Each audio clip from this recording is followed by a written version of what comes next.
good morning. Okay, please sit down. Yes, yes. People at the back. All right. Yeah. Thank you. All right. Good morning. It's good morning. I am your teacher in English for the day. I'm teacher Job. Yes. Okay. So I would like to present to you our objective for today's lesson. Yes.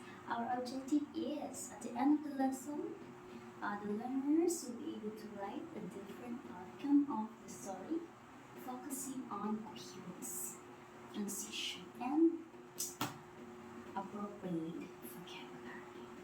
Okay, so we have also a value focus, which is to build a good and smooth communication.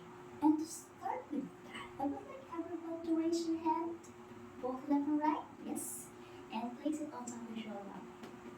Right?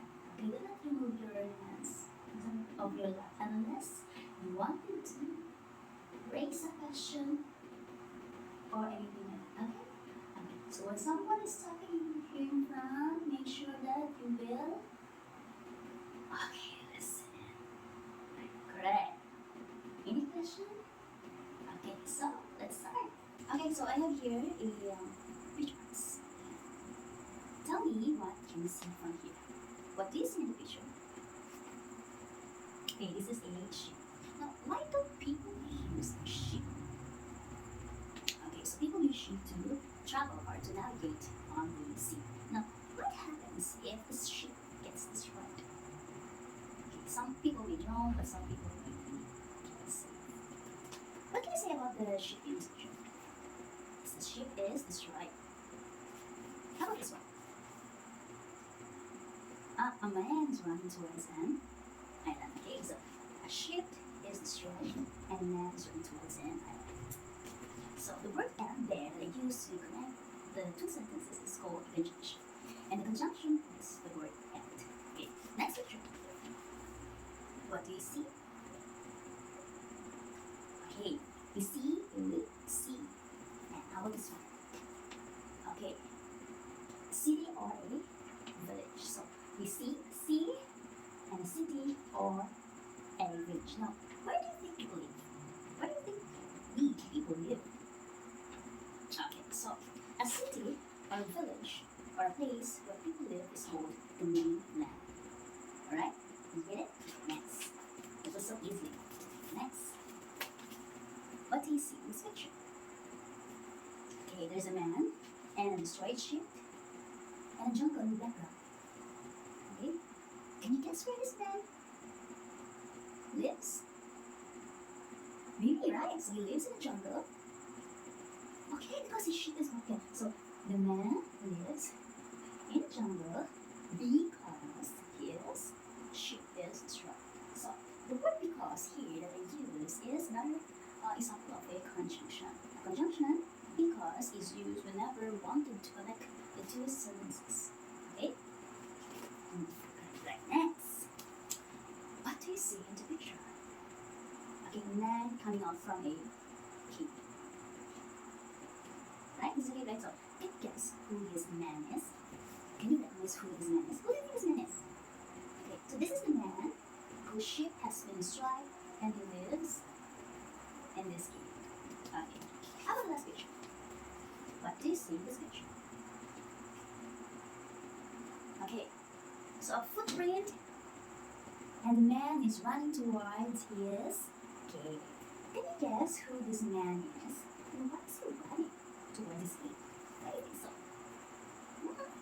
Maybe. Yes. It's a good one. Okay. Do you know whose footprint is? And why is it so big? Oh, this is a footprint of a giant. That's right. It's a very good relation. So there are two conjunction words I've introduced to you earlier, and because, and both are some examples of conjunctions. Now I would like to remind you that and because are not the only conjunction words that we can use in connecting two sentences. Okay, so just sit back and relax. Okay, so I would like to ask you some more few questions. Okay, so have you ever wanted to be alone?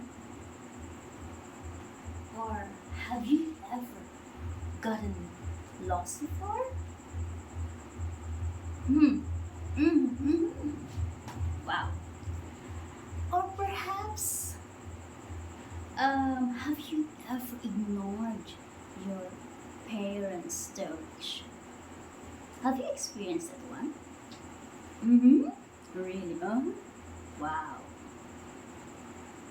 But let me tell you what, I have a personal experience I would like to share to everyone. When I was about your age, my mom would always remind me to always ask permission whenever I wanted to be somewhere. And I was pretty good at following instructions like that until one afternoon. You see, our school announced that our class will be reduced to half day. And my best friend that time, my only friend that time, told me, she convinced me to visit her relative's house. And, I was afraid of losing her because she's the only friend I have back then. And at the same time, I was pretty confident I would be able to reach home. I would be able to return home before it gets dark. So, to cut the story short, I left home without my mom's permission. And you know what? I was reprimanded because it was already dark when I returned home. So, from then on, I never leave home without my parents' permission, either from my dad or from my mom. Let's have a unlocking of difficulty. So we don't have a projector here in our classroom, so I would just like to read to you the sentences and stresses, and you're free to choose which one you think fits, or which one is not. Okay, so let's start. So let's define the synonyms of following terms using the next sentence. When we say synonyms, these are words which has the same meaning. Okay, so number one, the ship was wrecked. What do you think is the synonym of the word wreck? A, fail. B, ruin. Or C, give. Right. So wreck is synonymous to the word ruin. The ship is wrecked. The ship is ruined. Number two, he was washed away in an inhabited island. The word is an inhabited. What does it mean? Is it A, defective, B, successful, or C, barren? Yes, it means barren. Empty. Almost like no one. Okay, number three. He craved company. The words. What does it mean? A, need. B, vanish. C, perfect. Okay, so the word crave is synonymous to the word need. Number four. Robinson Crusoe's clothes become ragged. What does the word ragged mean? A, dirty. B, old. C, new. That's right, it's old. Number five. Big waves rushed on the ship. A, like. B, visit. C, wave. Okay. Are you sure? Okay, that's right. Crash is break. Okay, so we're through with unlocking difficulties. So right now, at this juncture, I'm going to give you an overview of the author of the story and its historical context. So the story is entitled Robinson Crusoe by Daniel Defoe. This story is a simplified version of Daniel Defoe's Robinson Crusoe because the original one is too lengthy and we don't have that luxury of time. We only have 2 minutes and we need to finish before that bell rings. So, the story of Robinson Crusoe is based on a novel written by Daniel Defoe, who is considered as the first author of the English novel. The novel details all the encounters of Robinson Crusoe, who is an explorer and a sailor.